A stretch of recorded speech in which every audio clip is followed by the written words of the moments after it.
খাগড়াছড়িতে ৯০ দশকে নির্মিত ৮টি বেইলি ব্রিজ এখন বেশ ঝুঁকিপূর্ণ, প্রায় ঘটছে দুর্ঘটনা। ভোগান্তিতে সাজেকগামী পর্যটক সহ সড়কে চলাচলকারীরা। ব্রিজগুলোর উপর দিয়ে ৫ টনের বেশি মালামাল নিয়ে চলাচল নিষেধ হলেও তা মানা হচ্ছে না।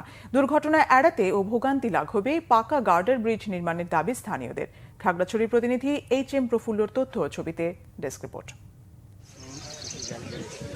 খাগড়াছড়ি সাজেক সড়কে দীঘিনালার মাইনী নদীর ওপর ৯০ দশকে নির্মাণ করা হয় এই বেইলি ব্রিজটি। কাঠবাহী ভারী ট্রাকের ভারে প্রায় ভেঙে পড়ে ব্রিজটি। একই চিত্র দীঘিনালা লংগদু সড়কের চৌমুনি এলাকার বেইলি ব্রিজের।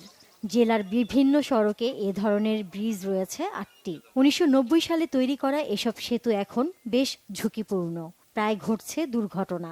পাকা গার্ডার সেতু নির্মাণের দাবি সড়কে চলাচলকারীদের। বেইলি ব্রিজটা অতি ঝুঁকিপূর্ণ বর্তমানে, যেমন এটাকে ২-৩ বার অলরেডি ভেঙে পড়ছে। এখন আমাদের এই ব্রিজটা অতি শীঘ্রই করা দরকার। বেইলি ব্রিজটা না থেকে যদি একটা পাকা ব্রিজ করে দেওয়া হয় আসলে আমাদের জন্য খুবই উপকার হয়।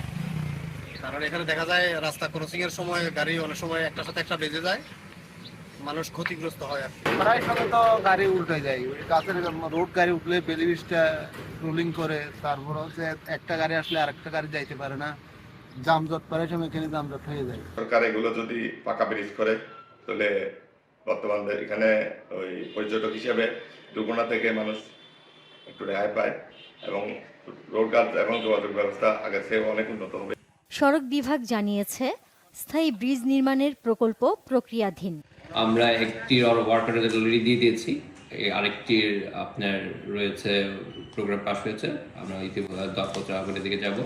বাকি ৩টা হয়তো আস্তে ধীরে এই পিএমপি প্রোগ্রামের মাধ্যমে আগামী ২-১ বছরের মধ্যে আমরা শেষ করতে পারবো। আশ্বাসে বিশ্বাস নেই ভুক্তভোগীদের। দ্রুত ভোগান্তির অবসান চান তারা। Bangla vision news desk.